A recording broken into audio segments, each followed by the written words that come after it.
All right, so I'm going to talk a little bit today for the Ask Jay on, Mario had a great question. Mario from Arizona wrote to me and said, Jay, what is the best bicep workout? Still got the biceps after all these years. So Mario, big shout out to you for asking the question of the week here on the Jay Cutler YouTube channel. And I just want to say, biceps are always something that people take attention to, right? So I have a lot of people that, ask me certain questions about body parts, but everyone wants the big arms, right? So whether it's, standing barbell curls, cambered bar curls, dumbbell curls, alternate, cable curls with that constant tension, your cable crossover station. I'm going to talk a little bit about everything, but I'm going to talk about the three main components of my bicep training. So we're going to talk about standing curls, whether barbell, like I said, cambered bar, like a cable curl. I always prefer to do that exercise, okay? I'm always focusing on 12 repetitions. That's always going to be either one or two in my routine. Now, alternate dumbbell curls, that's going to be a second one, okay? Now, this is going to work a lot of the brachialis, which is that thickness, especially from the side. So you're going to a lot of forearm in there too. But what I like about the alternate dumbbell curl is it's isolateral. So you actually get bicep work depending on your strength. It's not like you're fixed to a bar, right? Whether it's cable or standing barbell, you're going to be able to have that strength, and really, and sometimes if you're lacking, you can actually work that one side, whether it's a strength lacking or a side lacking, you can give that extra attention, right? And then lastly, the preacher curl, okay? Now this can be done with dumbbells, cables, bars, machines.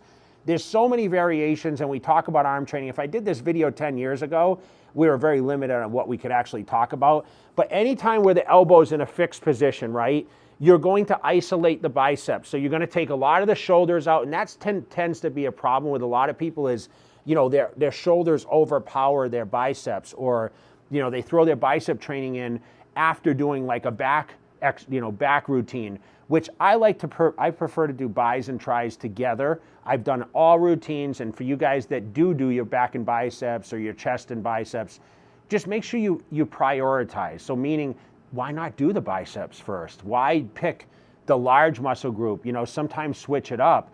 But I think focusing on those exercises, focus on 12 repetitions, that constant tension, really getting that burn, the repetitions, you're feeling each rep. So you're not going extremely heavy.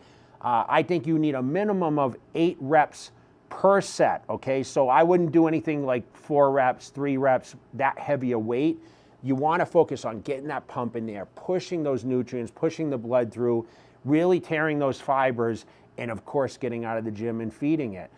Everyone wants to have the impressive biceps. And listen, the weight will climb as you get bigger. But don't worry so much about the weight. Just feel the movement, the contraction. So you want to talk about a standing curl, doesn't matter what bar it is, alternate dumbbell curl, and then some sort of preacher curl. Those should be your meat and potato exercises. And as you progress, if you want to throw in like a hammer curl, or like I mentioned, those cable crossovers, this is really good isolation movement where you're on the cable and the upper cables.